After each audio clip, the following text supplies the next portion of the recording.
अरहंत सिद्ध वितराग परमात्मा निर्ग्रंथ आप्त ज्ञानी सद्गुरुदेव एवं आगम वाणी को भावमय वंदन। समस्त भव्य आत्माओं की भव्यता को प्रणाम। शिरडी के साईं बाबा के जीवन से जुड़ी एक घटना है। साईं बाबा का एक भक्त था जो उनका बहुत आदर बहुमान सम्मान किया करता था। उस भक्त की भक्ति इतनी थी कि वह जब तक साईं बाबा के दर्शन नहीं कर ले तब तक भोजन ग्रहण नहीं करता था। प्रतिदिन प्रातः काल ही वह साईं बाबा के दर्शन के लिए चला जाता था।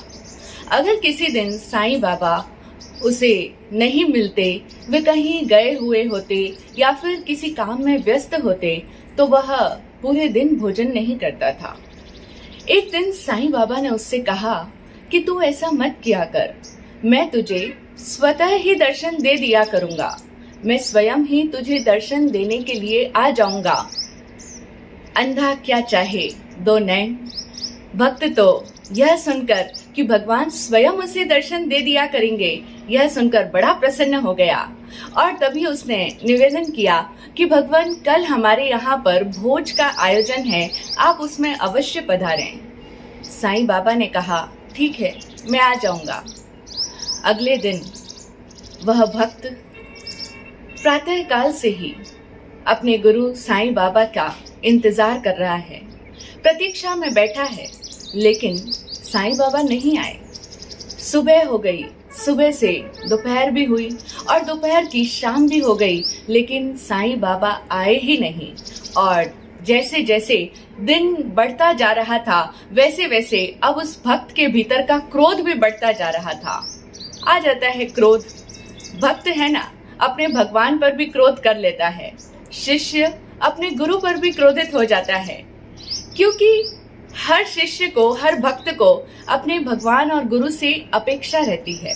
उस भक्त को भी अपेक्षा थी कि साईं बाबा आएंगे और तभी मेरा ये कार्यक्रम प्रारंभ होगा, लेकिन साईं बाबा आए नहीं। और जब किसी के भीतर अपेक्षा है तब तक क्रोध आना भी स्वाभाविक ही है। तो अब वह क्रोध में था और शिकायत और उलाहना लेकर के पहुंच गया साईं बाबा के पास में और जाते ही बोला कि आपने मुझे कहा था कि मैं आऊंगा, लेकिन आप आए क्यों नहीं? आपसे ये अपेक्षा नहीं की जा सकती कि आप भी वादा देकर के मुकर जाएंगे। साईं बाबा उसकी बात सुनकर मुस्कुराते हुए कहने लगे, मैं आया था लेकिन तूने मुझे भगा दिया। क्या? ये कैसे संभव है? ये तो हो ही नहीं सकता कि आप आओ और मैं आपको भगा दूं। ऐसा तो कतई नहीं हो सकता। और फिर आप आए, ये तो बात ही बिल्कुल गलत है, क्योंकि मैं पूरे दिन वहीं पर बाहर ही द्वार पर आपके इंतजार में बैठा था, लेकिन आप आए ही नहीं। एक तो आप वादा देकर के मुकर गए, वादा खिलाफी की, और दूसरा आप अब असत्य कथन कर रहे हैं कि मैं आया था। मैं तो पूरे दिन आपकी राह तक रहा था, लेकिन आप आए ही नहीं भगवान। साईं बाबा ने कहा, क्यों? याद कर, सुबह सुबह तेरे द्वार पर एक वृद्ध अशक्त फकीर नहीं आया था? वह भिक्षा के उद्देश्य से आया था, लेकिन तूने उसे यह कहते हुए भगा दिया कि चलो भागो यहाँ से, ये भोजन आप जैसे लोगों के लिए नहीं बना है। ये सारा भोज का आयोजन मैंने अपने अतिथियों के लिए किया है और इस समय मैं अपने गुरु का इंतजार कर रहा हूँ। यह कहते हुए तूने उसे वहां से भगा दिया था। भक्त को याद आया, हाँ, सुबह ऐसा एक बूढ़ा फकीर आया तो था जिसे मैंने इस प्रकार से कहा था। फिर साईं बाबा ने कहा कि वह फकीर कोई और नहीं, मैं था। मैंने सोचा तूने मुझे पहचाना नहीं, इसीलिए दोपहर के समय एक वृद्धा भिखारिन स्त्री भी तुम्हारे द्वार पर आई थी, लेकिन उस बूढ़ी भिखारिन स्त्री को भी तुमने दुत्कार दिया और कहा कि चल हट बुढ़िया, तेरा यहाँ पर कोई काम नहीं है। ऐसे फटकारते हुए उसे भी वहां से निकाल दिया, लेकिन वो बुढ़िया स्त्री कोई और नहीं, मैं ही तो था। और फिर शाम को तुम्हारे यहाँ पर एक कुत्ता आया था, लेकिन उस कुत्ते को तो तुमने इतना पीटा कि उसकी चोट के निशान अभी भी मेरी पीठ पर पड़े हैं। गजब! उस भक्त की तो आंखें फटी की फटी रह गई। गुरु कितने असाधारण होते हैं। गुरु के तरीके हमारी सोच और समझ से परे होते हैं। इसीलिए तो कहा जाता है कि भगवान की और गुरु की लीला बड़ी विचित्र होती है। कोई नहीं जानता कि भगवत्ता हमें किस रूप में दर्शन देगी, किस रूप में भगवत्ता हमारे सामने प्रकट हो जाएगी। लेकिन हम सब तो अपने मन में फ्रेम्स बनाकर रखते हैं कि अगर भगवान आए तो वो इसी रूप में हमें दर्शन दे। ये हमारे मन की कल्पना होती है। लोग सोचते हैं कि भगवान आएंगे, हमें दर्शन देंगे तो उनके मस्तक पर, माथे पर मोर मुकुट होगा, यानी मोर का जो पंख है उस मोर पंख का मुकुट होगा उनके सिर पर। इस रूप में हमें भगवान दर्शन देंगे।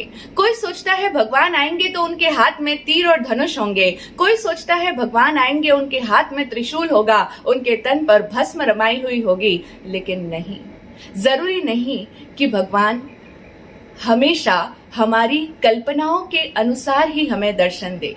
ये सब हमारे मन की कल्पनाएं होती है कि भगवान इस रूप में आएंगे, हमारे सामने इसी रूप में प्रकट होंगे। लेकिन कोई आवश्यक नहीं कि भगवान उसी रूप में दर्शन दे जिस रूप में हमने उनको सोच रखा है, जैसी हमारी मान्यता है।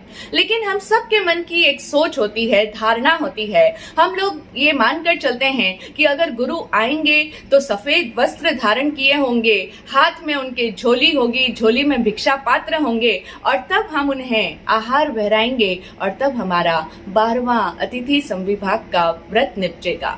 ये हमारे मन की कल्पना है, हमारे मन की ये सोच है, मान्यता है। लेकिन आवश्यक नहीं कि गुरु उसी रूप में आए। कोई जरूरी नहीं है कि गुरु किसी पर्टिकुलर जो हम सोचते हैं उसी नाम में, उसी रूप में, उसी वेश में आए, क्योंकि गुरुता किसी भी एक नाम, रूप, आकार या वेश में बंधी नहीं होती है। लेकिन हम लोग तो अपनी ही मान्यताओं के अनुसार गुरु को देखना चाहते हैं, भगवान के दर्शन करना चाहते हैं। और अगर गुरु हमारी मान्यता, हमारी सोच के मुताबिक उस रूप में ना आए, उस वेश में ना आए, तो फिर हमें वो गुरु भी स्वीकार्य नहीं। हम मना कर देते हैं कि अगर इस रूप में नहीं आए तो हम उन्हें गुरु ही नहीं मानते और इसी कारण से भक्त चूक जाते हैं। वो साईं बाबा का भक्त भी चूक गया। न सिर्फ वो भक्त बल्कि सारे ही भक्त चूकते चले जाते हैं, क्योंकि हम सब के मन में अपनी ही कल्पनाएं, अपनी ही मान्यताएं, अपनी ही धारणाएं का एक चश्मा लगा होता है और हम उसी रूप में गुरु के दर्शन पाना चाहते हैं। और इस कारण से अपनी इन मान्यताओं, इन आरोपणाओं और इन धारणाओं के कारण से हम भगवत्ता के, गुरुता के दर्शन से चूक जाते हैं। हमारी ये जो मान्यताएं हैं, ये ही सम्यक्त्व हमें नहीं होने देती। सम्यक्त्व की राह में सबसे बड़ा बाधक अगर कोई है तो वो है मान्यताएं, क्योंकि ये जो मान्यताओं के लेंस से हम देखते हैं, इसी का नाम मिथ्या दर्शन है। मिथ्या दर्शन का अर्थ ही यही है कि व्यक्ति अपनी ही सोच, अपनी ही कल्पना, अपनी मान्यता और अपनी धारणाओं के लेंस से जब किसी को देखता है तो उसे मिथ्या दर्शन कहा जाता है। और सम्यक दर्शन का अर्थ होता है यथार्थ दर्शन। यथार्थ दर्शनम सम्यक दर्शनम, वस्तु को यथा रूप देखना, यथा अर्थ को देखना सम्यक दर्शन कहलाता है। जो जैसा है उसे वैसा ही देखना, यथा देखना, यथा अर्थ में देखना, एज इज देखना सम्यक दर्शन है। लेकिन जब हम अपनी मान्यता को आरोपित करके देखना चाहते हैं, अपनी ही धारणाओं और अपनी ही आरोपणाओं को प्रोजेक्ट करके वस्तु को देखते हैं, तो वही हमारा दर्शन मिथ्या हो गया और अब हम सम्यक दर्शन से पतित हो चुके हैं। हमारा दर्शन सम्यक नहीं रहा है, अब हम सब मिथ्या दर्शनी हो गए हैं। और ये मान्यताएं ही हैं जो हमें सत्य दर्शन से वंचित रखती है। हमें सत्य दर्शन की राह में कौन बाधक बनता है? ये मान्यताएं ही तो बाधक है। और मिथ्या दर्शन किसी देवी देवता को मानने या नहीं मानने से नहीं होता है। मिथ्या दर्शन का संबंध हमारी समझ से है। जब तक हमारी समझ कोई ना कोई मान्यता से ग्रस्त है, जब तक हमारा देखने का तरीका हमारी आंखों पर, जब तक किसी भी मान्यता का, किसी भी धारणा का, किसी भी प्रकार की आरोपणा का लेंस लगा हुआ है, तब तक हमारा दर्शन सम्यक नहीं हो सकता है। और इसी कारण से हम सब लोग ना सिर्फ चूकते हैं जिंदगी में भगवत्ता के दर्शन से, बल्कि हम अपनी इन मान्यताओं और आरोपणाओं के कारण से गुरुओं की आशातना भी कर देते हैं।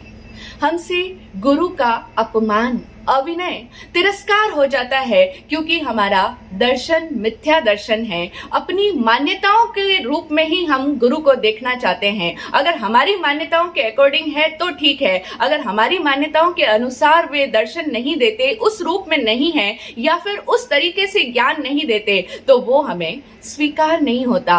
और इस कारण से हम कई बार गुरुओं की आशातना कर देते हैं। एक सत्य घटना है। एक बार दो साध्वी जी जैन समाज के प्रतिष्ठित अग्रगण्य श्रावक के घर पर गोचरी के लिए पधारी। गोचरी यानी भिक्षा के लिए पधारी। दूर से ही उन श्रावक जी ने देखा कि ये जो साध्वी जी आ रहे हैं ये हमारे संप्रदाय के नहीं हैं। जो जिस गच्छ के, जिस पथ के, जिस संप्रदाय के, जैन दर्शन में भी, जैन धर्म में भी जिस पर्टिकुलर संप्रदाय के, समुदाय के वे अनुयायी थे, उस समुदाय की वे साध्वियां जी नहीं थी। तो जब साध्वी जी उनके घर पर भिक्षा के उद्देश्य से पहुंची तो उन श्रावक जी ने कहा कि हम आपको गुरु बुद्धि से तो दान नहीं दे सकते। गुरु बुद्धि से यानी आपको गुरु स्वीकार करके, आपको गुरु मान करके हम आपको दान नहीं देंगे। लेकिन हाँ, जैसे हमारे द्वार पर बहुत सारे याचक आते हैं, बहुत लोग मांगने के लिए आ जाते हैं, तो वैसा समझकर हम आपको दान दे सकते हैं। उन समाज के प्रतिष्ठित श्रावक जी की ये बात सुनकर बड़े ही शांत, गंभीर, धीर स्वर में साध्वी प्रमुखा जी उनकी तरफ मुखातिब हुई और कहने लगी, श्रावक जी, हम लोग दीनहीन याचिकाएं नहीं हैं। याचना करने वाली जो भिखारिनें होती है, जो कि दीनहीन और असहाय महसूस करती है अपने आप को, हम वो भिखारिनें नहीं हैं, बल्कि हम तो जिन शासन पर साधना करने वाली निर्ग्रंथ समण हैं।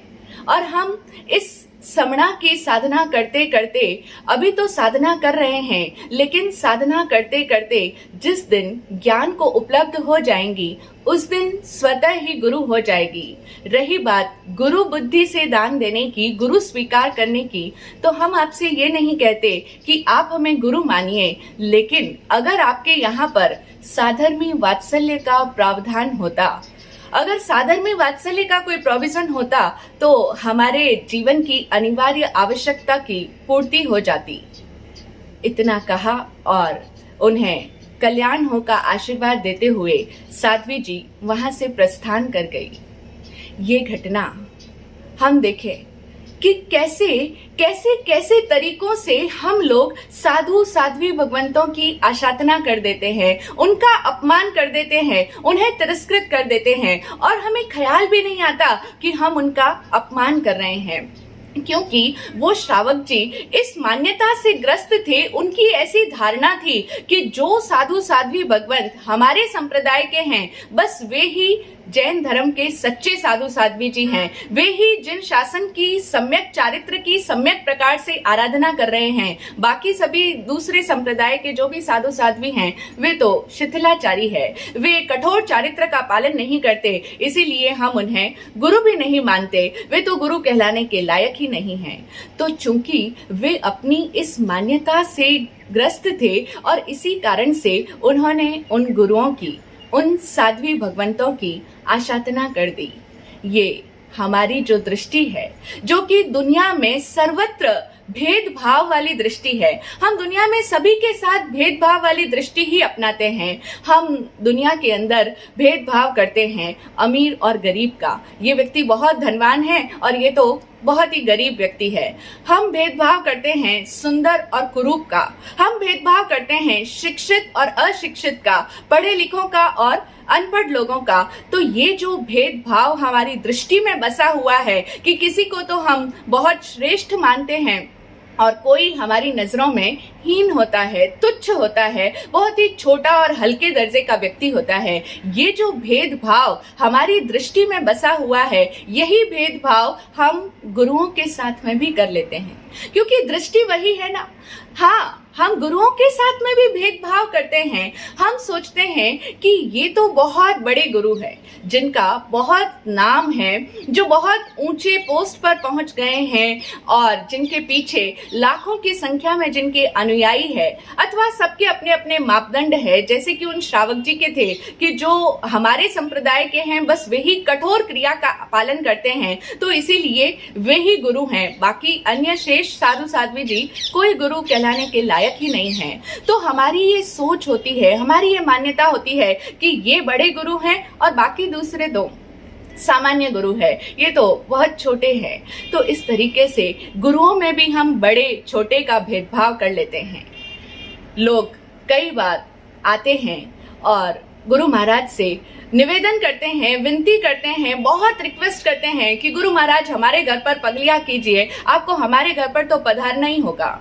गुरु महाराज कहते हैं, आए थे ना, संतों को मैंने भेजा था, मुनि जी आपके घर पर आहार के लिए पधारे थे।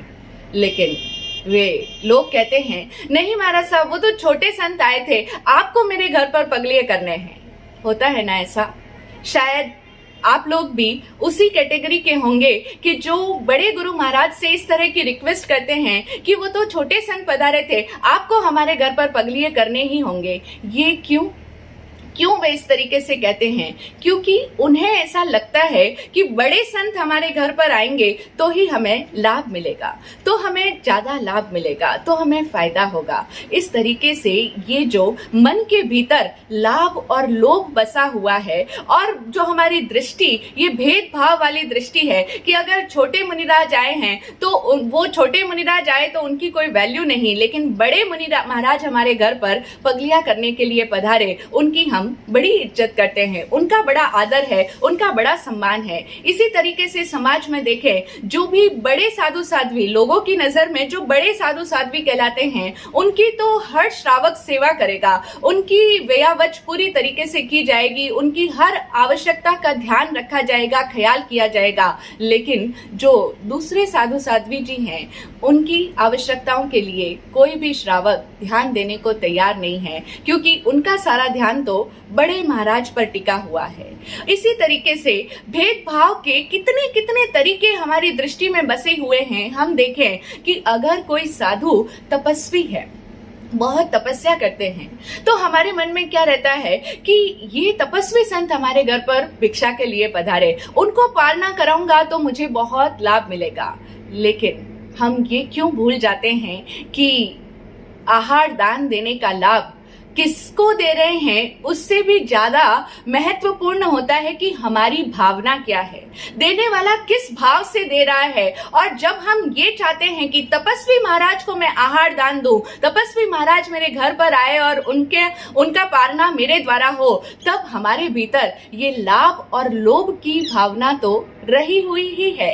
तो जब देने वाला दाता शुद्ध नहीं है, वो लोभ से ग्रसित है, वो तो बदले में देकर के भी बहुत अधिक पाने की आकांक्षा करता है, वो स्वयं के लिए लाभ पाना चाहता है, तब फिर जब देने वाला शुद्ध नहीं है तो कैसे उसका दान सुपात्र दान कहलाएगा।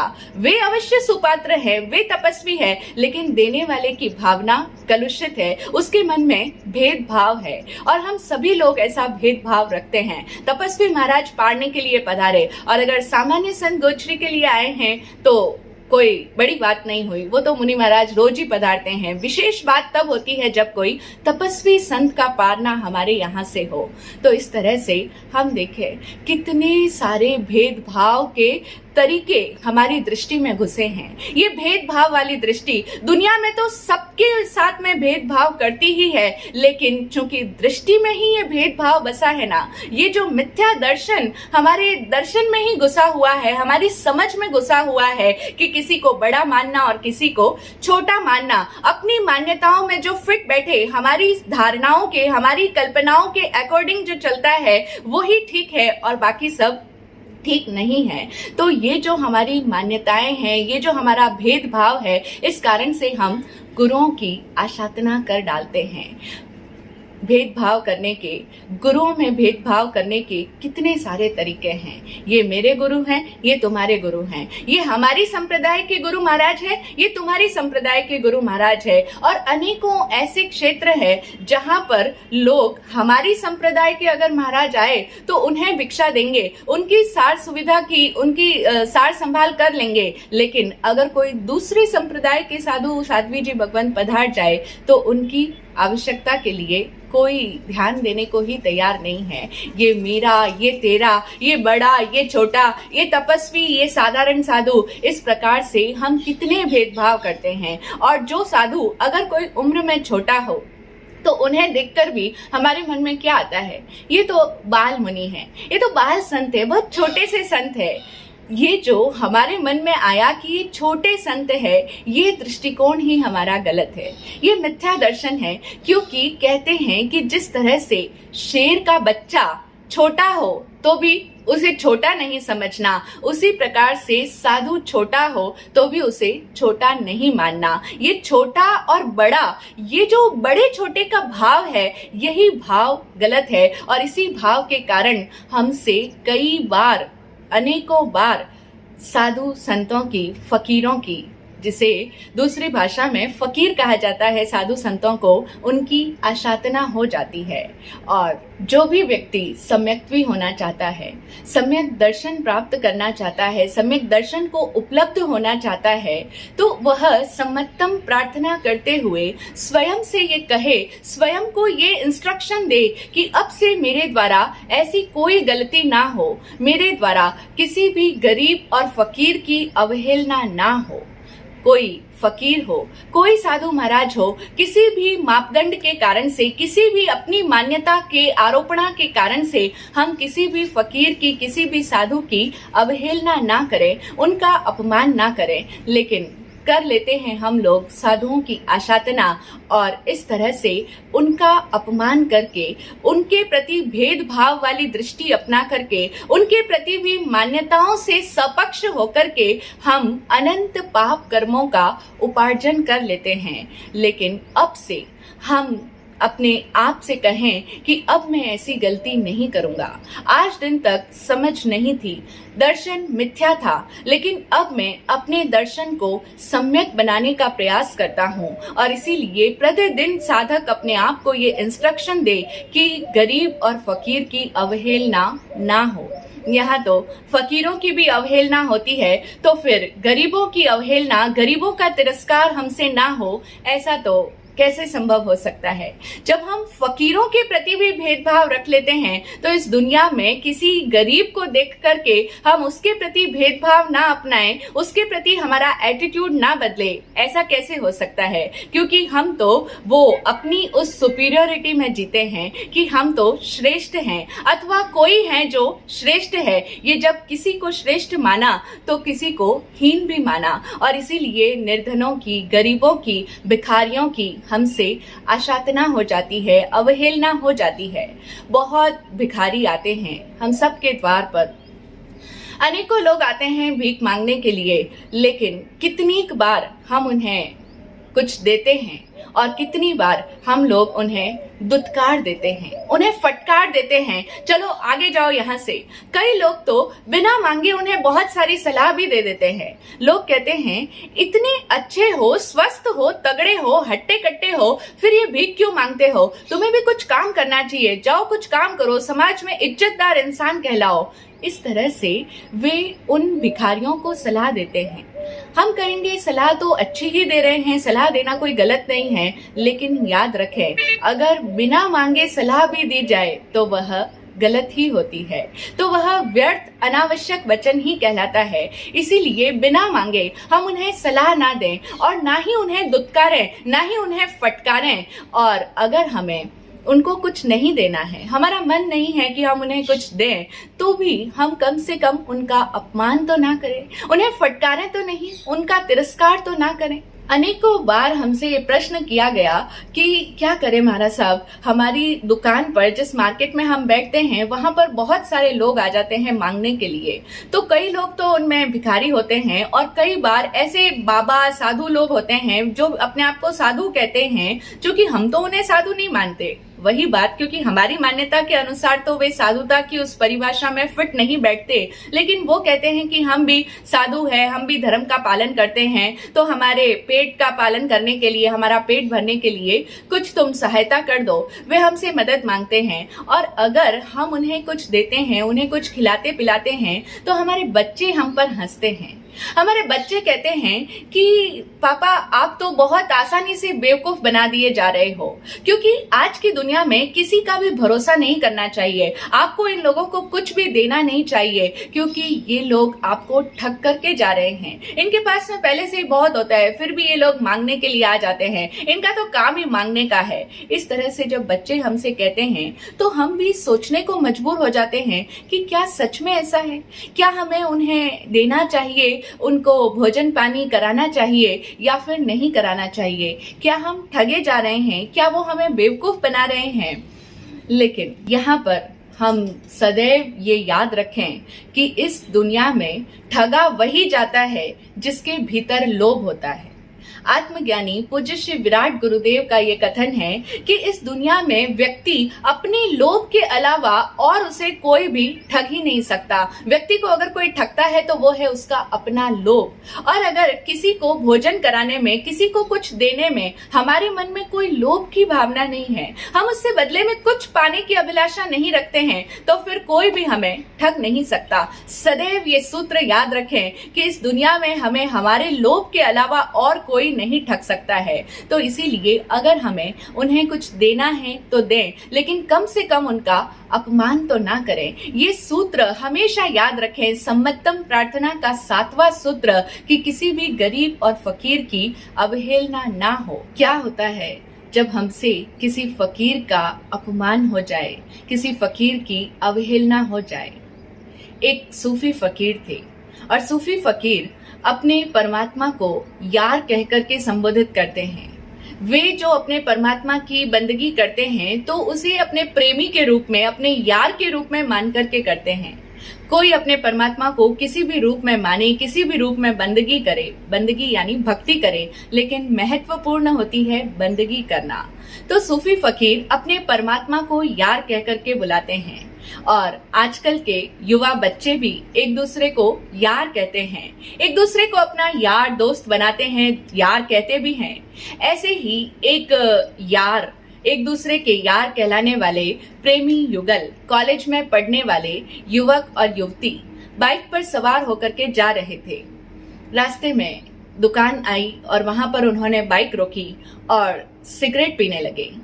सिगरेट का धुआं उछाल रहे थे और वहीं पास में उसी दुकान के बिल्कुल बगल में एक पेड़ के नीचे सूफी फकीर बैठे थे, जो कि अपने उस यार की बंदगी में अपनी लौ लगाए बैठे थे। तो जब वे सिगरेट का धुआं उछाल रहे थे तो उन्होंने उस सूफी फकीर के ऊपर अपना सिगरेट का धुआं उड़ाना शुरू कर दिया। जब फकीर ने यह देखा तो फकीर उस युवती की ओर देखकर हल्के से मुस्कुरा दिए और पुनः अपनी मस्ती में मस्त हो गए। युवती ने देखा कि वो फकीर मुझे देखकर मुस्कुरा रहा है। उसने अपने यार उस युवक से कहा कि देखो ये फकीर मुझे देखकर मुस्कुरा रहा है। उस युवती के यार युवक ने कहा कोई बात नहीं, ये तो फकीर है, ऐसे ही मुस्कुरा दिया होगा। उसने कुछ विशेष ध्यान नहीं दिया। उनका सिगरेट पूरा हुआ और अब वे लोग पान चबाने लगे। पान चबाते चबाते उस युवती ने उस पान की पीक को उस फकीर के सिर पर थूकना शुरू कर दिया। युवती फकीर के सिर पर पान की पीक थूक रही है और फकीर इस बात को देखकर भी मुस्कुरा दिया और पुनः अपने उस यार की बंदगी में मगन हो गया। अब तो उस युवती से रहा नहीं गया। उसने अपने यार से कहा कि तुम कैसे यार हो मेरे? ये फकीर बार बार मुझे बुरी नजरों से देख रहा है और मुस्कुरा रहा है और तुम्हें कोई भी फर्क ही नहीं पड़ता है। जब युवती ने उसे उकसाया तब उस युवक को भी जोश आ गया। वह फकीर के पास गया और उन्हें भला बुरा सुनाने लगा और सुनाते सुनाते उन्हें बहुत सारी गालियां भी दे डाली। फकीर गालियां सुन रहा है किंतु फिर भी उस युवक को देखकर भी मुस्कुराता ही जा रहा है। अब जब युवक ने देखा कि ये फकीर तो इतना मैं इसे भला बुरा सुना रहा हूँ, इतनी गालियां दे रहा हूँ, लेकिन ये तो पलट करके कुछ कहता भी नहीं है, बस मुस्कुराए चला जा रहा है, मुस्कुराए चला जा रहा है। और जब हम क्रोधित हो, क्रोध में किसी के ऊपर बरस रहे हो और सामने वाला अगर पलटवार ना करे, वो बिल्कुल शांत रहे, मुस्कुराने लग जाए, तब हमारा क्रोध और भी अधिक बढ़ जाता है। अब तो उस युवक को भी उस फकीर का मुस्कुराना अपनी बेइज्जती सा लगा और आ गया वो बहुत जोश में आकर के उसने उस फकीर के गाल पर चांटा मार दिया। न सिर्फ चांटा मारा, बल्कि उसे बहुत तरीके से उसका मजाक उड़ाना शुरू कर दिया और उसकी खिल्ली उड़ाते रहे। और फिर उस फकीर की जेब में एक 10 रुपए का नोट पड़ा था, उस नोट को लिया और हवा में उछाला और फिर बाइक पर सवार होकर के दोनों ही चले गए। कुछ ही दूर आगे गए थे कि बाइक की तेज रफ्तार के कारण सड़क पार करता हुआ एक छोटा बच्चा बाइक की चपेट में आ गया और वहीं पर घायल हो गया। इधर जैसे ही वह बच्चा बाइक से टकराया और वह गिर पड़ा, उसको चोट आ गई, वह घायल हुआ और इधर बाइक का बैलेंस बिगड़ा और सड़क किनारे जो कीचड़ थी उसमें जाकर के वे दोनों ही युवक और युवती गिर गए। युवती का मुंह पूरा कीचड़ से सन गया और उस कीचड़ के अंदर एक बड़ा सा पत्थर था जिससे उसके सिर को चोट लग गई और सर पर से लाल लाल खून बहने लगा। खून से उसका पूरा सर लथपथ हो गया। इधर जब लोगों ने देखा कि यहाँ तो एक्सीडेंट हो गया है, थोड़ी ही देर में उस बच्चे के घर पर भी खबर पहुंच गई। बस फिर क्या था, पूरा गांव वहां पर उमड़ पड़ा, सारे लोग आ गए और लोगों ने बहुत भला बुरा सुनाया। उस युवक को शराब पीने और लापरवाही से गाड़ी चलाने का आरोप लग गया। न सिर्फ उस पर इल्जाम लगा, बल्कि वहां पर उपस्थित भीड़ ने, जो कि बहुत ही गुस्से में थी कि इस तरीके से लोग ध्यान नहीं रखते हैं, छोटा बच्चा सामने आ रहा था, दिखाई नहीं देता, और लोगों ने उस पर तमाचे जड़ने शुरू कर दिए। जिसको जो मिला उस तरीके से उसने उस युवक की पिटाई करनी शुरू कर दी। अच्छी खासी धुनाई उस युवक की हो रही थी। कुछ लोग अपना हाथ साफ कर रहे थे और कुछ लोग इसी बीच में ऐसे थे जो अपने अपने मोबाइल का कैमरा निकाल करके उस दृश्य को अपने कैमरे में कैद कर रहे थे, वीडियो निकाल रहे थे, फोटो शूट कर रहे थे, उस युवती का भी फोटो ले रहे थे, उस युवक का भी फोटो ले रहे थे और सोशल मीडिया पर सब जगह वो घटना वायरल की जा रही थी। और फिर ये हुआ कि उस घायल बच्चे को अस्पताल में भर्ती कराया गया और उस अस्पताल का बिल, उस बच्चे को ठीक कराने का बिल उस युवक को 2 लाख के रूप में देना पड़ा। जब वह युवक और युवती इस हालत में थे, उस समय में वही फकीर उनके पास आया और उनके पास आकर के कहने लगा कि बेटा, तुम्हें ज्यादा तो नहीं लगी? उन दोनों ने ही उस फकीर को देखा और बड़ा बुरा सा मुंह बनाया, क्योंकि वे उसे देखना भी नहीं चाहते थे। लेकिन वो फकीर तो उनसे बात करने लगा। वह फकीर कहता है, बेटा, तुमने मेरी पहली मुस्कुराहट का अर्थ नहीं समझा था। अगर समझ लिया होता तो मैं अपने उस यार को शायद रोक लेता। वह फकीर कुछ भी बोले जा रहा था। उन दोनों को ही उस फकीर की बात कुछ भी समझ में नहीं आ रही थी, क्योंकि वे समझना ही नहीं चाह रहे थे। जब हम किसी की कोई बात समझने को तैयार नहीं होते, भीतर से रिसीव नहीं करना चाहते हैं, तो उस समय में हमें वो कोई भी बात समझ ही नहीं आती है। तो उन दोनों को भी उस फकीर की ये बातें बड़ी ही इररिलेवेंट सी लग रही थी। ना तो वे उसकी बात सुनना चाहते थे और ना ही उसको देखना भी चाहते थे। लेकिन फिर भी वो फकीर अपनी बात को समझाते हुए कहने लगा कि बेटा, जब तुम मेरे ऊपर सिगरेट का धुआं उछाल रहे थे, तब मेरे उस यार को, उनका यार यानी उनका परमात्मा, उनका खुदा, तो उन्होंने कहा कि मेरे उस यार को ये बात अच्छी नहीं लगी। लेकिन मैं तो मुस्कुरा दिया, क्योंकि मैं मुस्कुरा कर बात को टाल देना चाहता था, इसीलिए मैं मुस्कुराया था। लेकिन फिर तुमने पान की लाल पीक को मेरे ऊपर थूकना शुरू कर दिया।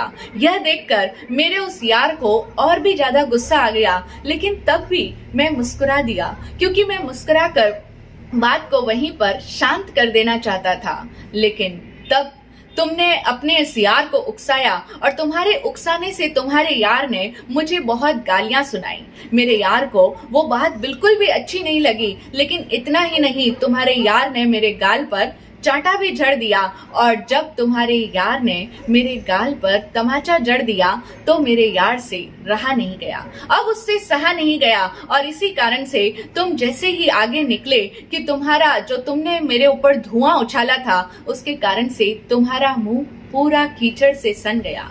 जो तुमने पान की लाल पीठ मेरे ऊपर फेंकी थी तो तुम्हारा पूरा सर लाल लहू से लथपथ हो गया है। और जो तुमने मेरी खिल्ली उड़ाई थी, मेरा मजाक बनाया था, तो तुम्हारे ऊपर लोगों ने तुम्हारी इतनी खिल्ली उड़ाई, तुम्हारी इतनी जग हंसाई हुई कि तुम्हारा सारी दुनिया के अंदर अब तमाशा बना दिया गया है।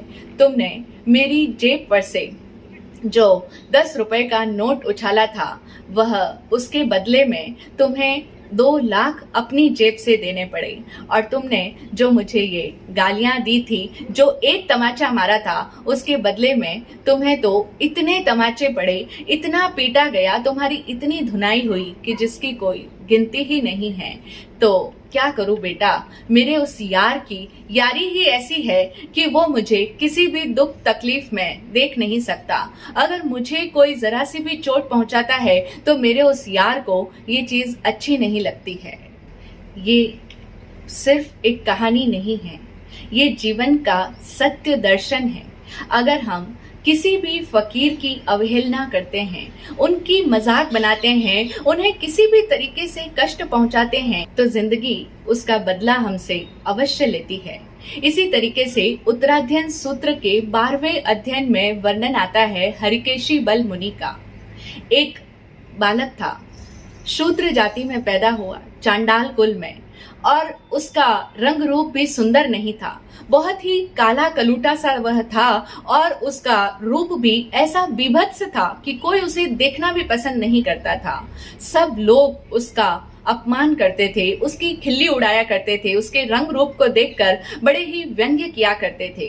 तो लोगों के ताने सुन सुनकर, लोगों की हंसी का पात्र बन बनकर वह बच्चा बहुत ही परेशान हो गया, मन ही मन बहुत दुखी रहता था, और उसने सोचा कि मैं जाऊं और आत्महत्या कर लूं। वह मरने के विचार से किसी पहाड़ की चोटी पर खड़ा था कि तभी उसे किसी मुनिराज ने देखा। मुनिराज ने उसे समझाया, और उन मुनिराज के मार्गदर्शन से अब उसने मरने का विचार त्याग दिया और वह भी मुनि बन गया। अब वो मुनि हरिकेशी बल हो गए हैं। नाम उनका था हरिकेशी बल। तो अब वे हरिकेशी बल मुनि हैं, और मुनि बनने के पश्चात उन्होंने अपने जीवन को पूरी तरह से समता की साधना में लगा दिया। अनेक प्रकार की वे तपस्याएं करते थे, और तपस्या के प्रभाव से देवी देवता भी साक्षात उनकी सेवा में रहने लगे। एक दिन वे किसी ब्राह्मण की यज्ञशाला में भिक्षा के लिए पधारे। ब्राह्मण के यहाँ पर यज्ञ का बड़ा सा आयोजन होने वाला था, और बहुत सारे ब्राह्मणों के जो सन्यासी होते हैं, बच्चे जो होते हैं, कुमार जो कि अभी अध्ययन कर रहे होते हैं अपने अध्यापक के अंडर नेतृत्व में, तो वहां पर बहुत सारे ब्राह्मण कुमार उपस्थित थे, और स्वयं जो उनके गुरु थे, जो गुरुकुल के मेन अध्यापक थे, वे भी वहां पर थे। लेकिन उन सभी ने जब उस मुनि को देखा, उन मुनि के इस विभत्स रूप को देखा, तो उन्होंने उस मुनि की बहुत खिल्ली उड़ाई, तरह तरह से उनका मजाक बनाया, और उनसे कहा कि हमारे यहाँ पर जो ये भोजन बना है, इतना विपुल मात्रा में अशन पान खादिम स्वादिम जो तैयार हो रहा है, वो आप जैसे मुंडित समणों के लिए नहीं है। ये भोजन जो लोग यज्ञ को जानते हैं, यज्ञ के जानकार है, ऐसे उन पढ़े लिखे महान ब्राह्मणों के लिए है, तुम जैसे अनपढ़ गंवार भिक्षुओं के लिए नहीं है। ऐसा कहते हुए उन्होंने उस मुनि का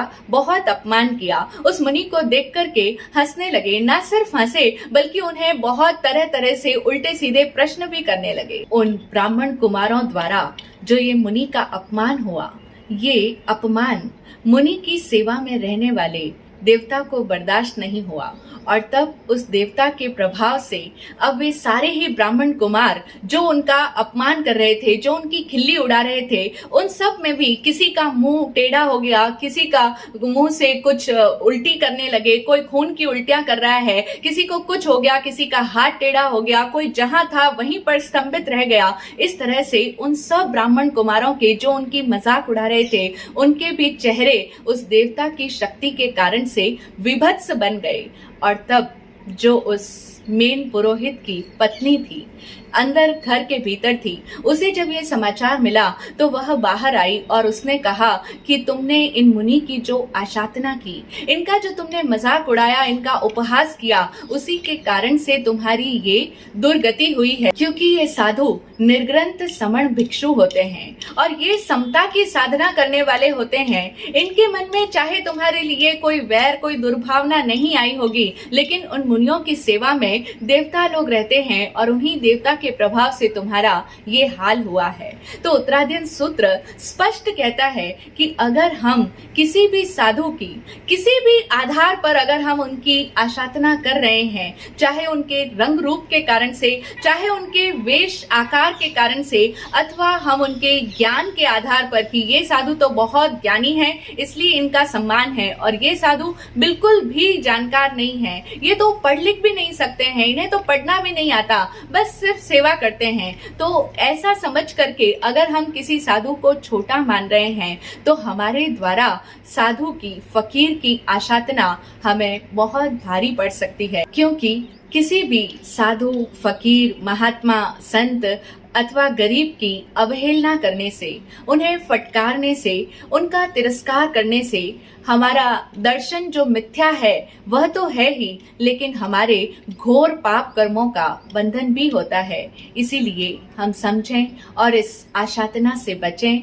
अपनी दृष्टि को सम्यक्त्वी बनाएं, सम्यक दर्शन की साधना करें और जिंदगी में एक नियम अपने भीतर ग्रहण करें कि मैं सदैव इस बात की जागृति रखूंगा कि जीवन में कभी भी किसी भी आधार पर किसी में भी कोई प्रकार का भेदभाव नहीं रखूंगा। मन में अगर आ भी गया, क्योंकि आदत पड़ी हुई है, हमारे मन को आज तक इसी तरीके की आदत है कि वो हमेशा ही किसी को बड़ा मानता है और किसी को छोटा मानता है। बहुत सारे पैरामीटर्स हमारी बुद्धि में फिट है कि इन पैरामीटर्स के अनुसार अगर कोई है तो वो श्रेष्ठ है, और अगर वो उन मापदंडों पर सही नहीं साबित होता तो वो हमारी नजर में ठीक नहीं है। तो अब हम समझें कि हमारे ये सारे आधार मिथ्या है और अब से हम इस मिथ्या दर्शन का त्याग करें। सम्यक दृष्टि सद्गुरु की कृपा से हम सब के भीतर जागे, यही सद्भावना, यही दुआ। ओम शांति, ओम शांति।